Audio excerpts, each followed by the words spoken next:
Okay, so I'm going to start. Welcome and good evening. Thank you for joining the Fidalgo Democrats Zoom meeting tonight. My name is Barbara Cooper, and I'm the chair of Fidalgo Democrats. And the Fidalgo Democrats are an independent democratic association with a focus on education. I want to remind everyone that we are not a PAC. We cannot endorse candidates or contribute to their campaigns. And I'd like to start the meeting with an acknowledgement. Sarah, can you do that? Sarah Peterson? Thank you, Barbara. We, the Fidalgo Democrats, acknowledge that we gather on Indigenous land, territory stewarded by Coast Salish, particularly the Samish and the Swinomish people. We pay our respects to their elders of the past, present, and future. Okay, thank you, Sarah. Appreciate that.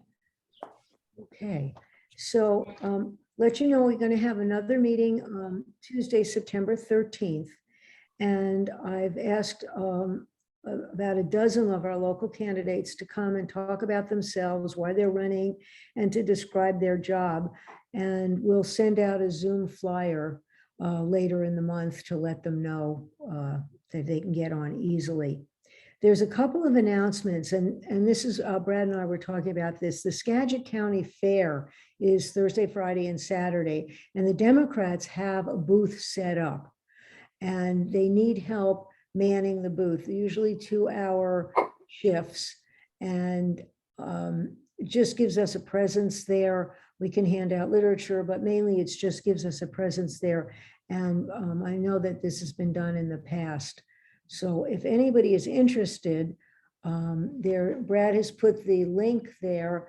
If it makes you unable and you can't do the link, you can also just contact the Skagit Democrats, and they'll have someone that can help you figure that out. And Valid is involved as well. So you can always have Valid help you.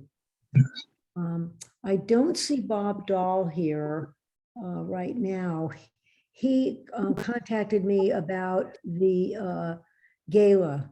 We're going to have the gala in October. And again, this is something that if people want to help with, you can contact Bob Dahl, and he will have information about what's going on.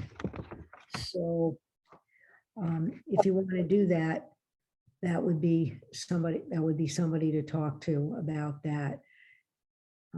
It's going to be in October, and it's hopefully the plan is to have it in person.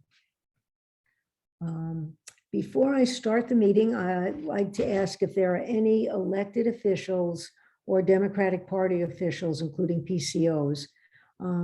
Please let me know and introduce yourself.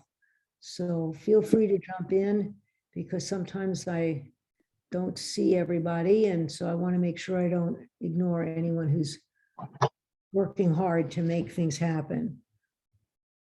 Well, Barbara, I guess I'll start on Valid Safety and PCO precinct 119 Dewey Beach in Anacortes, or slightly outskirts of Anacortes. I mean, it's good to have you. Thank you. Okay, is there anyone else here that would like to introduce themselves?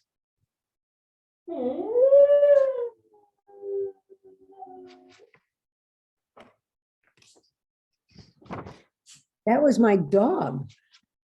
That's very unlike him. He's usually very quiet. He must be sleeping and dreaming. Sorry, guys. All right, what can I say? Okay, I want to thank Don Ambrose again for the Skagit Democrats newsletter. It's great. He always puts in our notices. And then Carol and Rich Tamler, who do the Whitby newsletter, which is also very excellent. So I also don't see anybody here is running for public office. Again, if there is someone and I missed you, please step up and jump right in and let me know. And I will apologize in advance for missing you. So, okay. So is there anyone who wants to introduce themselves who's here as who's running for public office? Okay. But I think Rita probably deserves recognition here, Rita Sullivan. Yeah, I'm PCO with 224 and a Cordis, West End, Skyline. okay, great. Thank you, Rita. Okay, our Zoom host is Brad Clore. If you have any problems, he'll be helping you off camera here. So if you need help, let him know. You can put it in the chat and he can help you with that. We have a videographer, which is Rita Sullivan, and Brad sends her things, the link, and she puts it into a YouTube for everybody. So we will have that available for people and who aren't able to make the meeting. So, all right. I think with that, we've covered all the details here, I hope. If I've missed something, please let me know. And I'm going to read this, Vicki, because you're very impressive. Vicki Harrison is going to be our speaker, and she joined Common Cause in 2012. She's currently the director of the Constitutional Convention and Protecting Dissent Programs, previously serving as director of state operations and as executive director in New Mexico. Ms. Harrison leads our work on stopping a dangerous constitutional convention that would rewrite the entire Constitution and work collaboratively with partners to protect our right to free speech in this country. She has shepherded Common Cause New Mexico for a single staff office to a full-time two-person organization with contract organizers and researchers on various campaigns. Thank you. Under her leadership, Common Cause New Mexico passed resolutions against Citizens United, advanced voter registration, campaign finance reform, and overhaul state ethics. She has built successful lobbying campaigns, election protection programs, local ballot measures, published research and report, and created coalitions for democracy in New Mexico. She then worked with a dozen Common Cause states, providing direct support on campaigns, fundraising, policy, and program development. She's graduated from the University of New Mexico with a BA in Women's Studies and African American Studies. Vicki lives in Rio Rancho, New Mexico, with her dog and 4 cats. So, thank you. And I'm going to turn the program over to Vicki, and after the program, there'll be plenty of time for questions if people have any questions about this topic or anything else. So you're on, Vicki. Thank you so much for coming and being part of this for us. Oh, thank you so much for having me. I so appreciate it. And thank you so much. Yes, I have 4 cats. They are siblings. They were found in the middle of nowhere, and people thought they were going to be feral and barn cats. Instead, they're living the good life. And I previously worked for animal rights. So you know what that's like. You've always got a bunch of critters. And I'm just really thankful to be with y'all tonight. I am going to try to share I'm going to share my screen, and I hope that it does right for me, because you know how Zoom does. Especially when I try to play it. We'll see if it does right. But if not, I might have to get somebody else to do that for me. So let's start that now.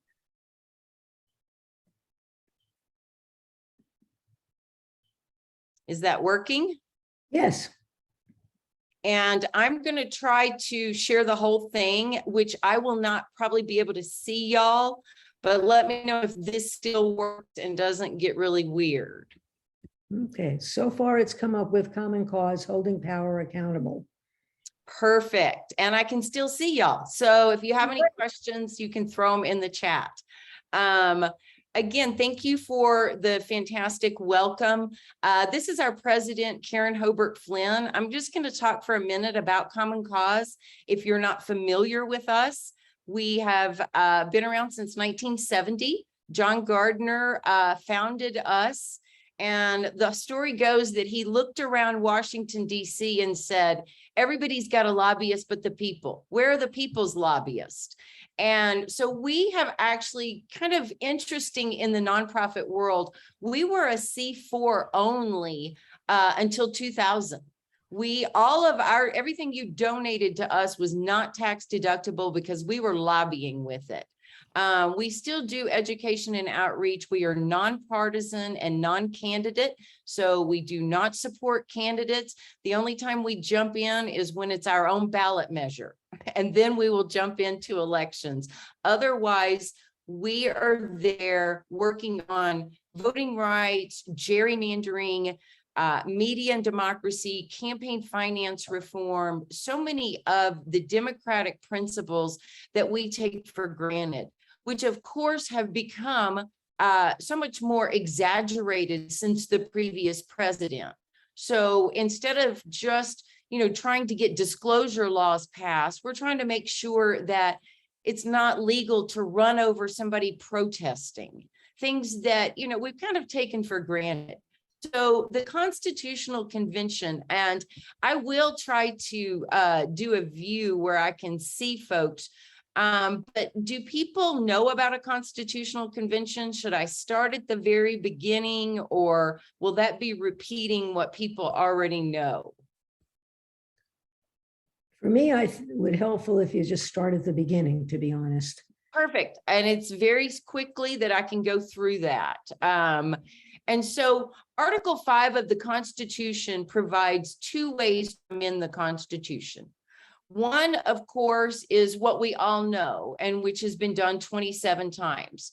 2/3 of both houses of Congress come together, they agree on things, states ratify it. The other option, which has never been done before since when our Constitution was actually written, is a constitutional convention.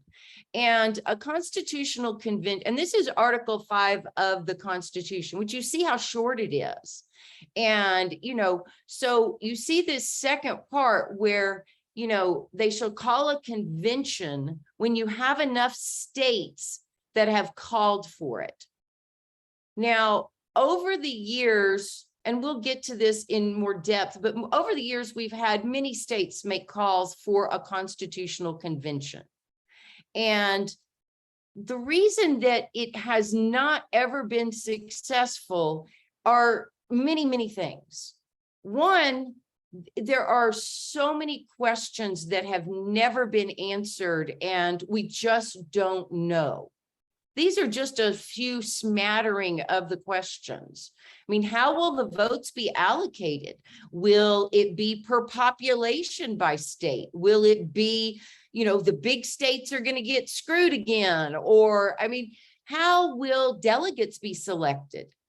There's nothing in there. And when we think about state legislatures today, that terrifies me to think that the folks in charge in many states, I happen to be in New Mexico, where things are actually pretty darn good.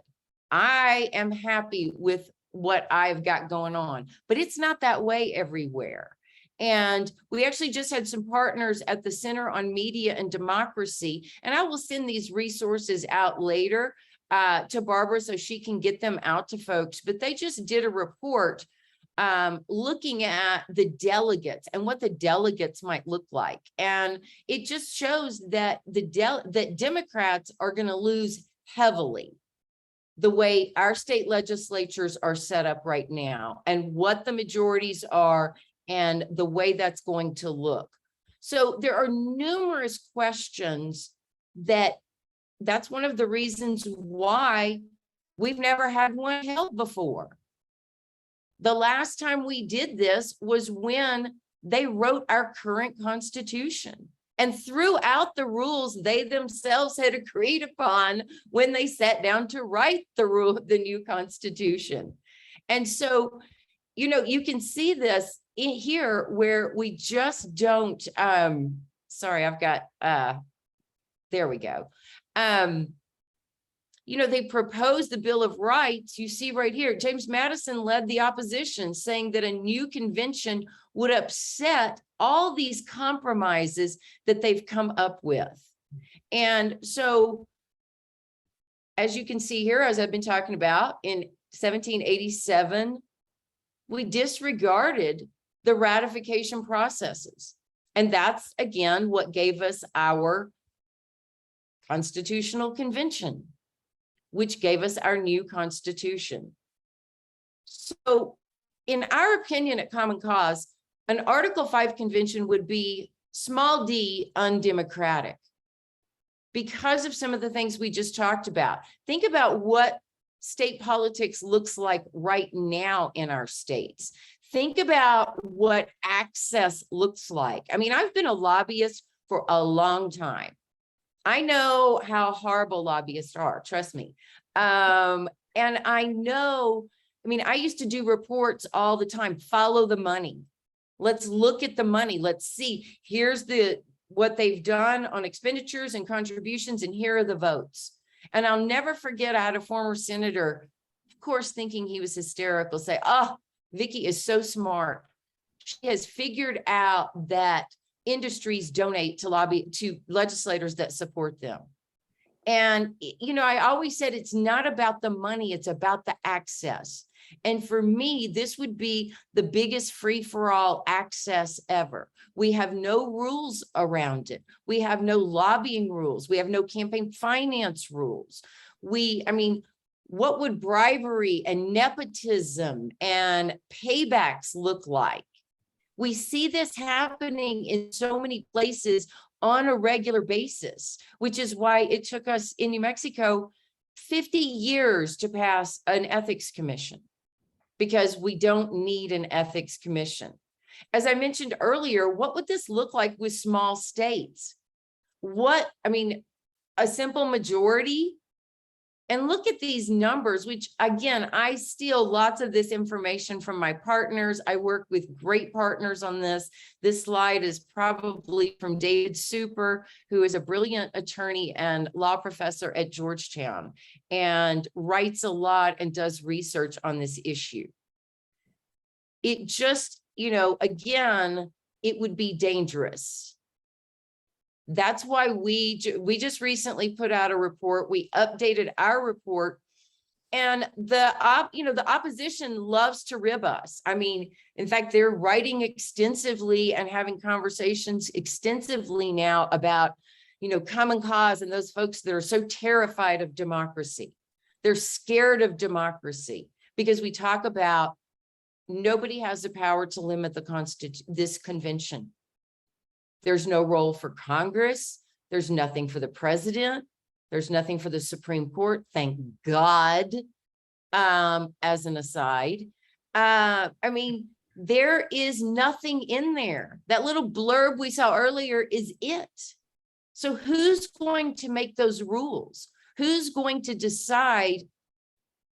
Oh, we've got Wolfpack on the left. Okay, Wolfpack is trying to call a constitutional convention to overturn Citizens United. Now, I personally started this work right after Citizens United. I had been doing death penalty work, and I came into this work right after Citizens United.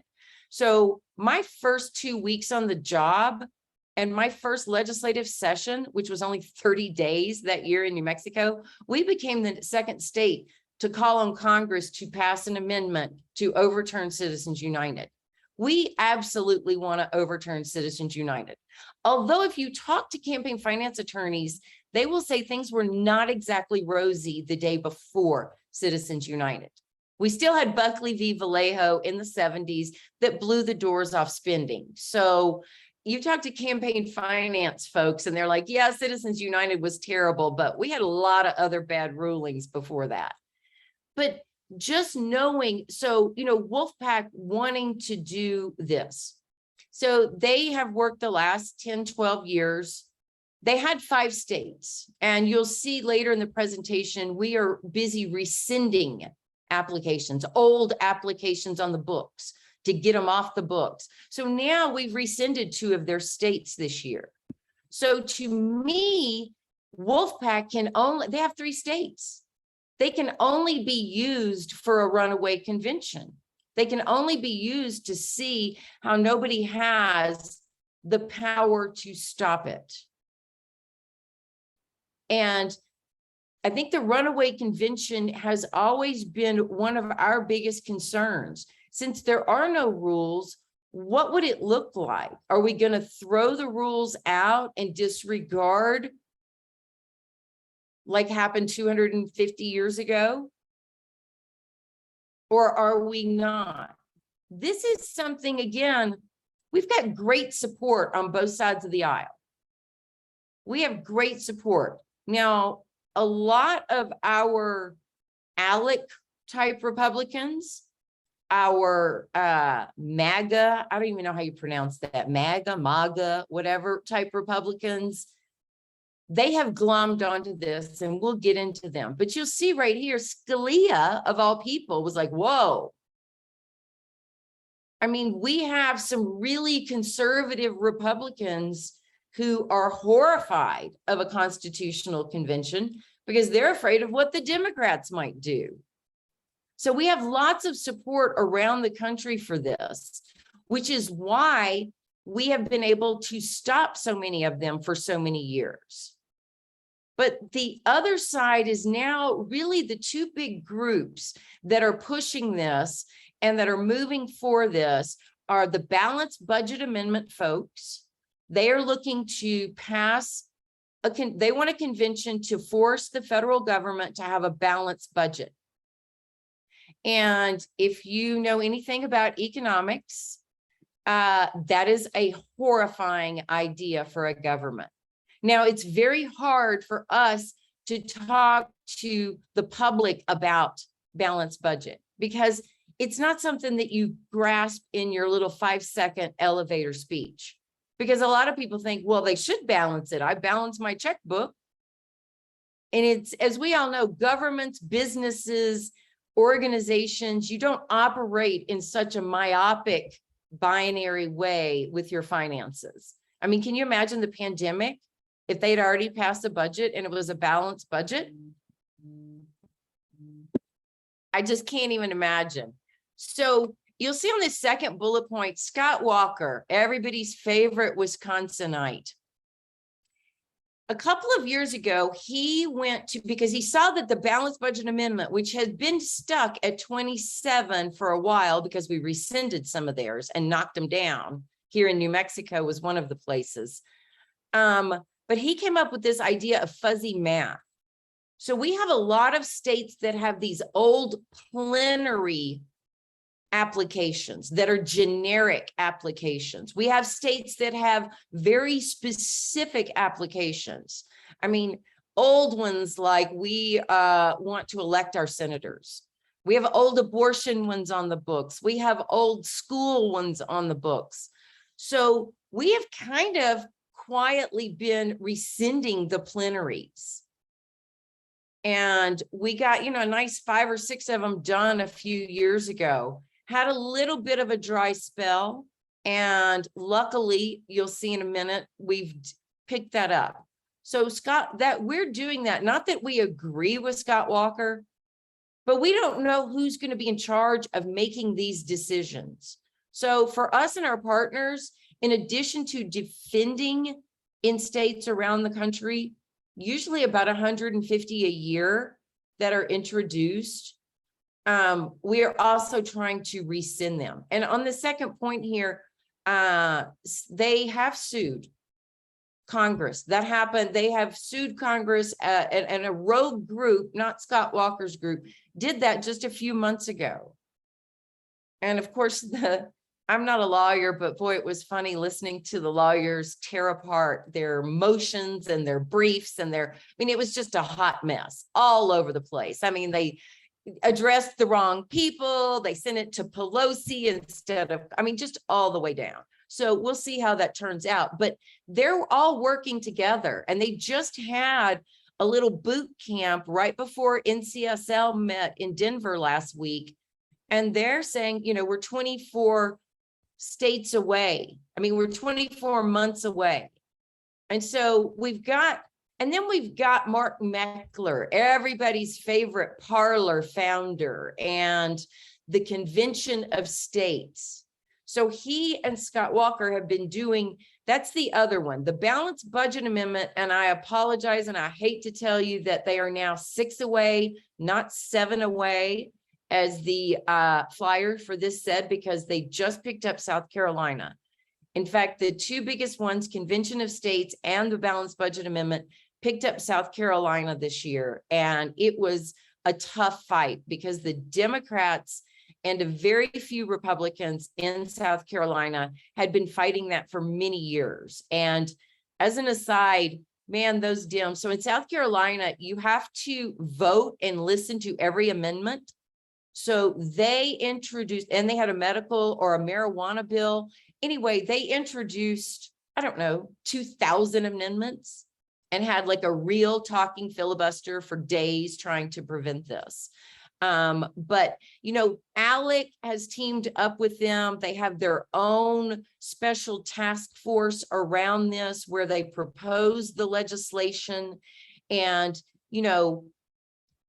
this is our concern, is obviously and again, we're not at Common Cause, we're not into elections. We don't, either side, but we know that we have Republicans in Congress who want to do this. In fact, one of my Congress people, Yvette Harrell from Southern New Mexico, used to be the ALEC chair in New Mexico and carried Convention of States every single year. And so that is something that is very concerning as to what those numbers look like. Will this be a priority for all Republicans? We just don't know. So for some good news, in the last year, we have rescinded in Colorado, New Jersey, and Illinois.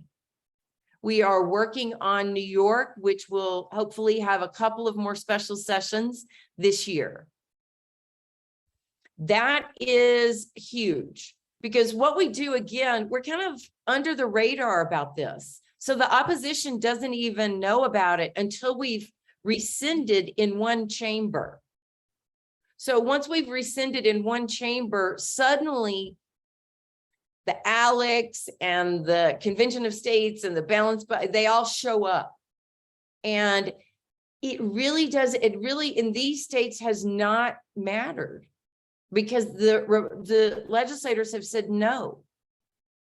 Unfortunately, in addition to losing South Carolina for Balanced Budget Amendment, Convention of States saw their biggest movement in years.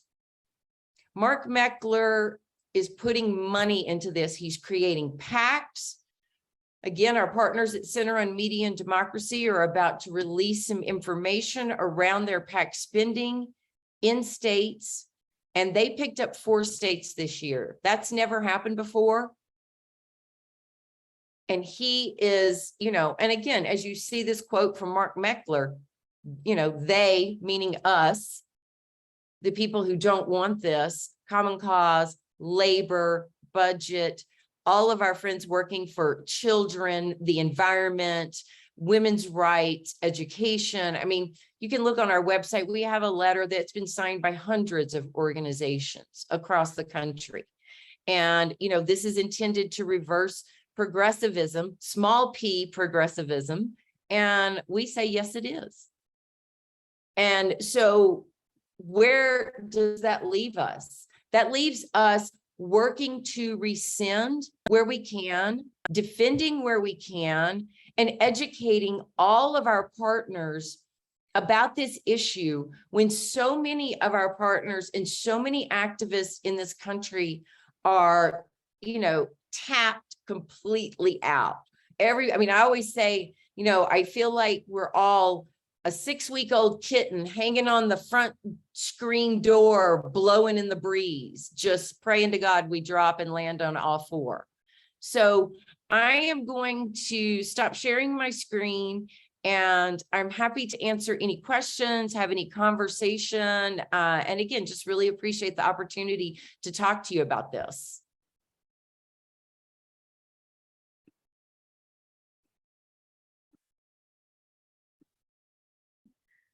if anyone has any questions, you can go to the reactions button at the bottom and you'll see a little hand and you can raise your hand.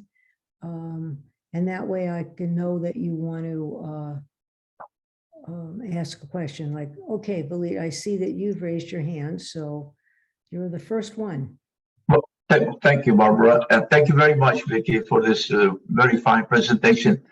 And my question to you is maybe playing the devil's advocate. Suppose 34 states they agree to the convention, and essentially the system goes into it. So what about if the progressives, the Democrats, are in majority in this convention? Can they rule or change the rules to benefit the country, so to speak? Well, I think that is a great question is, and that's one of the reasons why we're concerned about this is not because we're afraid that, some Dems would pass some really great laws. It's just that it gives power to, we don't know who. We don't know who would be in charge. So, let's flip it and say we don't have 31 states controlled by Republicans right now. Let's say we have 31 states controlled by Democrats.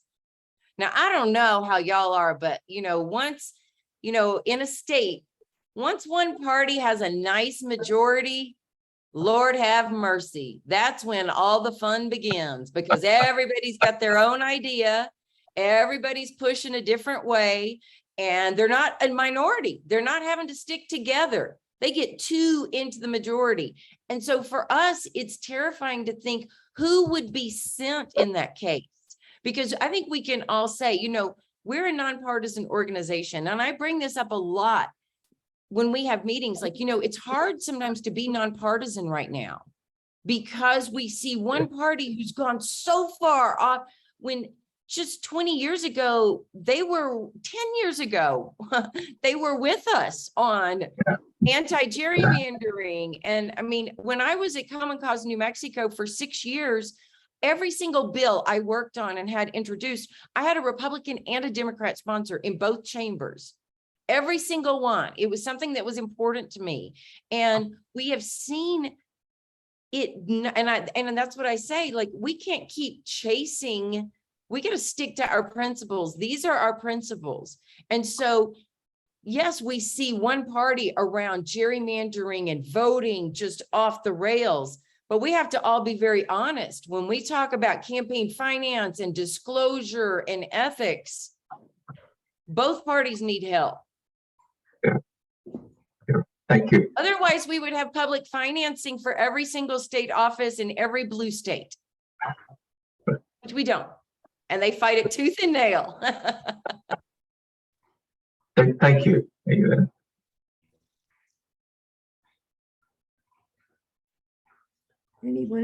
Does anyone else have a question right now? Okay, I don't see anyone raising their hand. Does everyone know how to do that? Oh, there's Marshall. Okay, Marshall. Hi there. Thank you, Vicki, for this presentation. I can't help but think that when they wrote this section of the Constitution, they were tired, very tired, because there wasn't any, as you've pointed out, there was no details. And when you write something like that, it really doesn't have much meaning if there are no guidelines, and there were no guidelines. The only thing I can think of is, I don't know what the guidelines were for the original Constitutional Convention, and would not those guidelines be adopted out of convenience, if nothing else, so you would have a starting point for a Constitutional Convention? Just a thought. No, that's a great thought, Marshall. Unfortunately, they threw their own rules out in 1787 that they had just put together and so they threw away their ratification rules. So I think they're, again, and, our opposition likes to remind us that even if they got 34 states called a convention, it would still have to be ratified by 3/4 of state legislatures. And I understand that's a very big lift. It's a reason why we've got 27 amendments and not 33 amendments in this country right now. And I understand that, but we have a former governing board member, fantastic attorney. And when he talks about this, he always says, you know, Vicky, the way I think about it is, why would you set your house on fire and then pray the fire department shows up in time? And, you know, we have a lot of, I was talking to some younger folks about this recently, and, you know, they're like, the Constitution sucks. It's terrible. We need to rewrite it. Oh, it's terrible.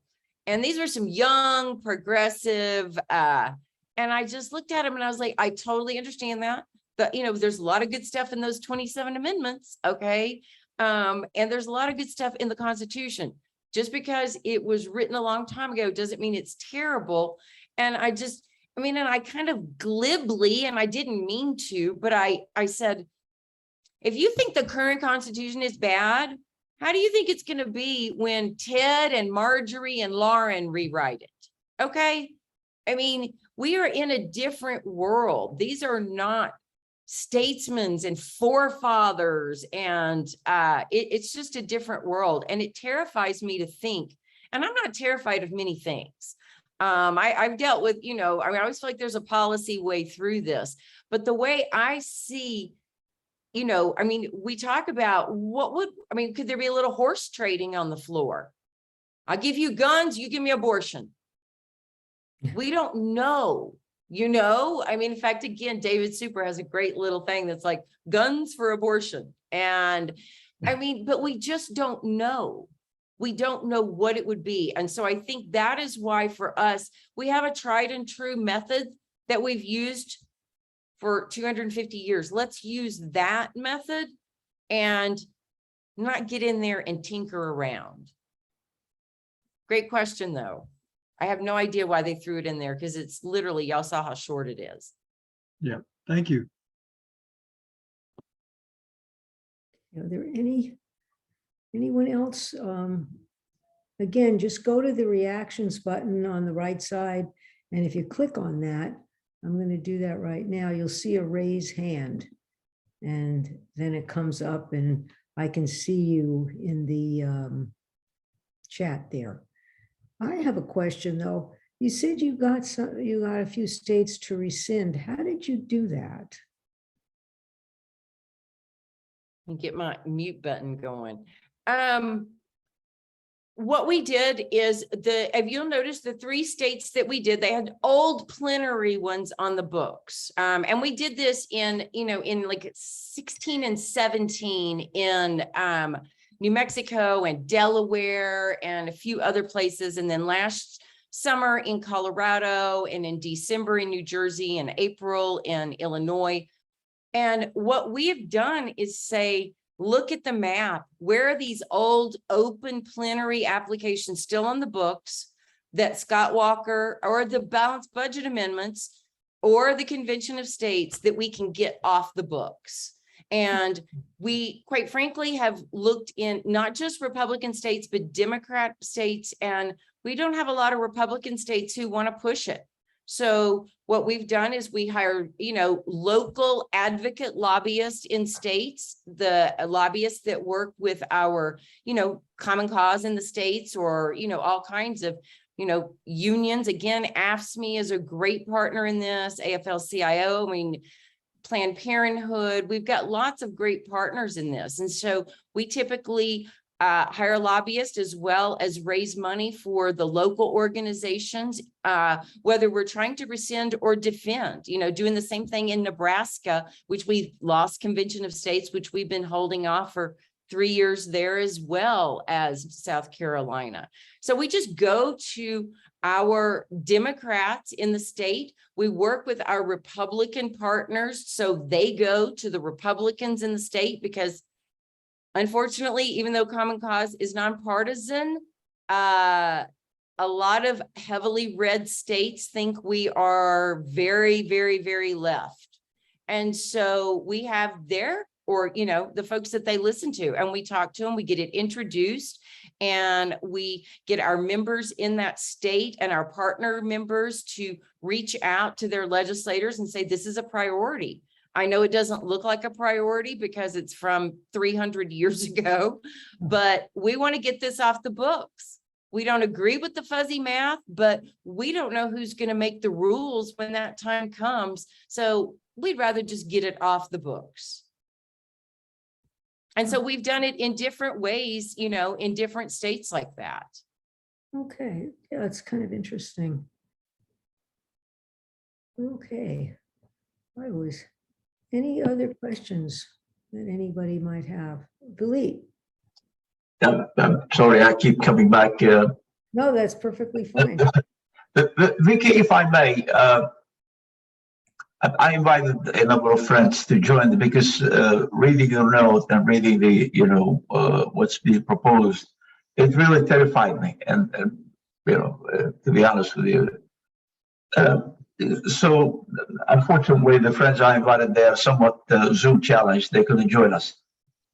What would you suggest? How would I explain to them in 2-3 sentences that why Article 5 could be very damaging to the country? What would you suggest, if I may? You know, I always go with my top lines on that, Valit. I always say there's no rules. We don't know, it could be a runaway convention. We don't know what's going to be put in there. We don't know who's going to be on it. It's just a big, huge question mark. And the fact that it's never been done before. And the third thing I always say is the last time they did it, they threw the rules out and rewrote the Constitution. But as I said, I will send some resources to Barbara after the meeting, and I will make sure that, there's a blurb in there on our top lines and our executive summary from our most recent report that you can read and share, as well as the Center on Media and Democracy's report. Okay, thank you. Thank you. Yeah. I have. Does anyone else have a question? Because I have another one. I'm going to raise my hand. One of the things that seems to be what the Republicans are pushing as a way to get this through is the balanced budget, which is very popular with people because they don't really understand the economics of what that means. Do you think that that's going to be the push over the top for some of the state legislators who would think a lot of their constituents would like the idea of a balanced budget? And that's a great question because it's a tough one. Luckily, though, they've kind of run out of states that they have enough Republican support to get this done. And because, again, most Democrats understand what this would do. And again, what they will say too is, well, we don't really want to have a convention. We just want to get there and force Congress to pass these amendments like we want them to. And then again, it's really difficult to think, what they would actually do once they get there, how much they would add in there. I mean, they love to, they're trying to fight against our runaway convention idea by now, introducing bills saying, it has to be limited to this. In fact, Convention of States, one of their big fundraising points is all of our language has to be the same in all of our conventions. Well, that's convenient considering they have a blurb in there about fiscal responsibility that could easily be rolled into a balanced budget amendment. They kind of cover, term limits and, a little kumbaya. And so what they would actually put together, and again, if they got to the convention to do a balanced budget, do they really want to do that? Because I have to think that we have a lot of folks who have supported this because it's popular, because they want to say that they've done this. I am in a red state. We're passing this. This is a big deal. I've got Mark Meckler holding a rally out front. He's pushing hard right now to get Ohio and Pennsylvania this year, and so far hasn't.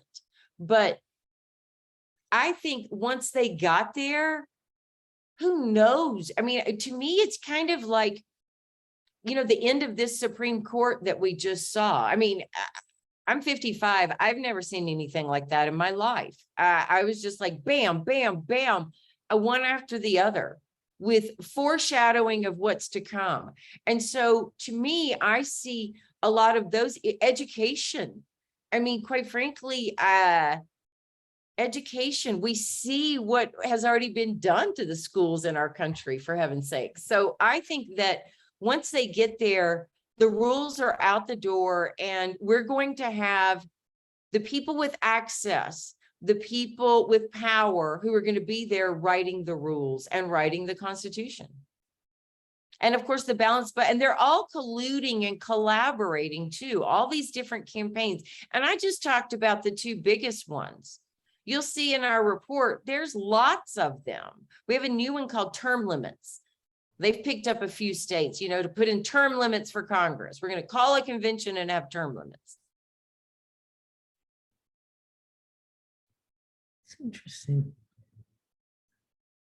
How, it's a topic that we're fine. I get, on the email, I get the Common Cause information. I also, once in a while, get something in the mail, a little newsletter. So I'm kind of a little more familiar with it, but I find that when we mention it, people sort of glaze over. They really have no idea about it. And it's, one of the reasons we wanted to have you come was to get the word out a little bit, because it seems like one of those, oh, well,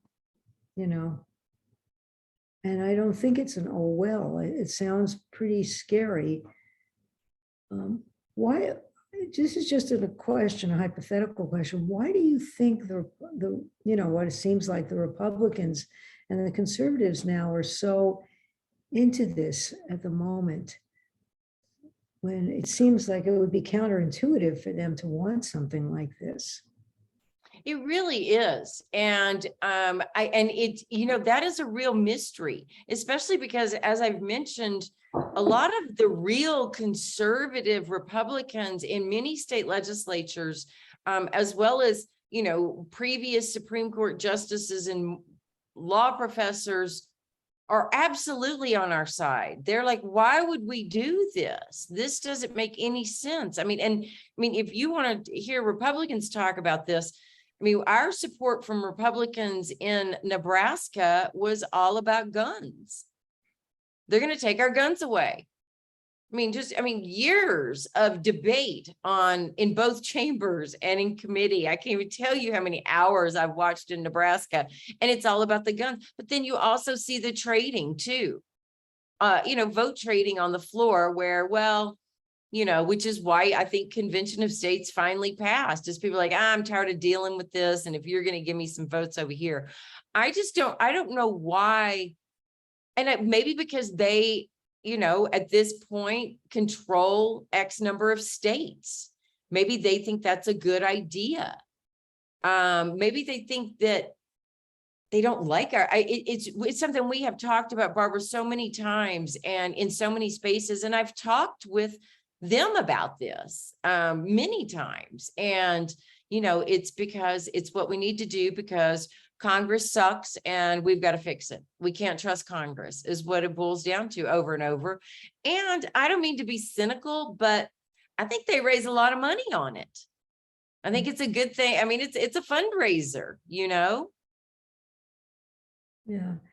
I guess what's interesting to me is that, considering how they treat the Constitution as if it was written, like the 10 Commandments, and you can't change a word on it because it's written in stone, when you have the judiciary and some of the Congress people who just treat this as if it, the Constitution is, unmovable. And if you suggest something that might not be in the Constitution because it didn't exist at the time, they're just, oh no. And so it's interesting to me, and you're more in the thick of it, why this is coming up now, when it would seem like I said, so counterintuitive with this reverence for the Constitution. Well, and the Convention of States has really ramped up in the last few years, as has the BBA, but the BBA has been pushing this since the 70s. I mean, this is something that they have been around. I mean, this is something that ALEC has thought, again, how can we turn Congress into a business? I mean, to me, that's the way it is. It's about access and it's about power. And if I can rewrite the rules to benefit me, I mean, I don't know if y'all seen that old clip from I don't know if, I think it was the Heritage Foundation, and the guy is like 72 and he's given the speech and he's like, we don't want people to vote. When they vote, we don't do as well. We do not want that. I'll make sure I include the link if y'all haven't seen it. It's quite frightening.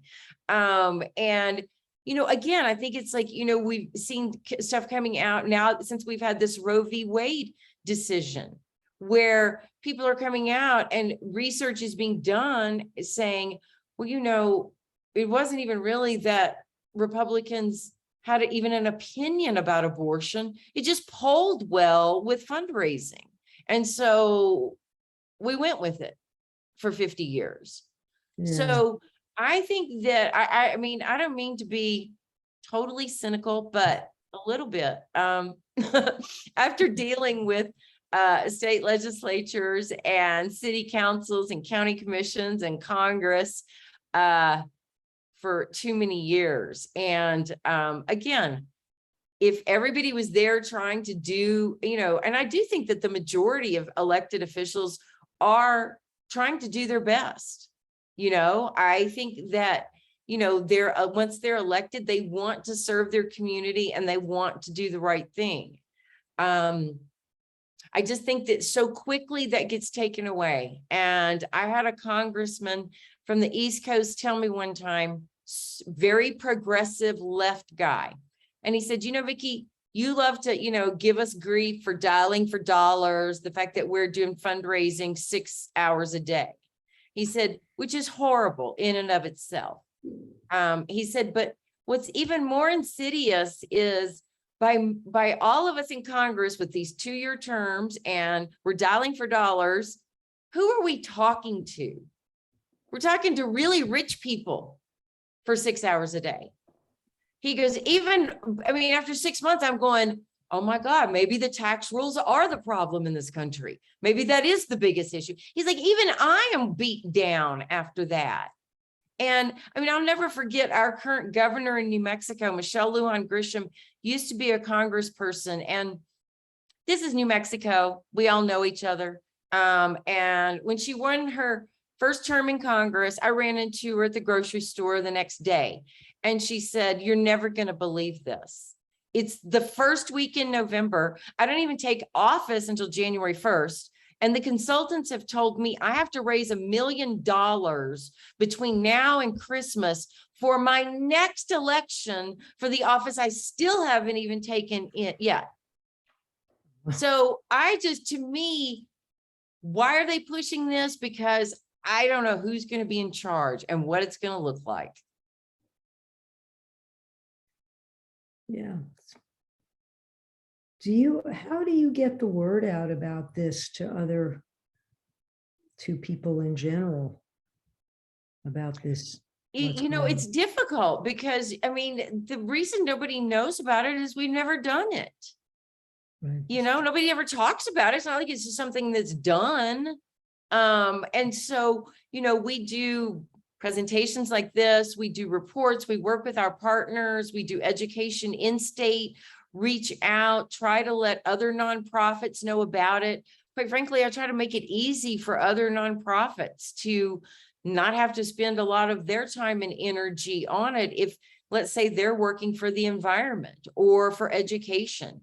Make that connection for them and say, can you help us? We're trying to pass this bill. We're trying to kill this bill, whichever one it is.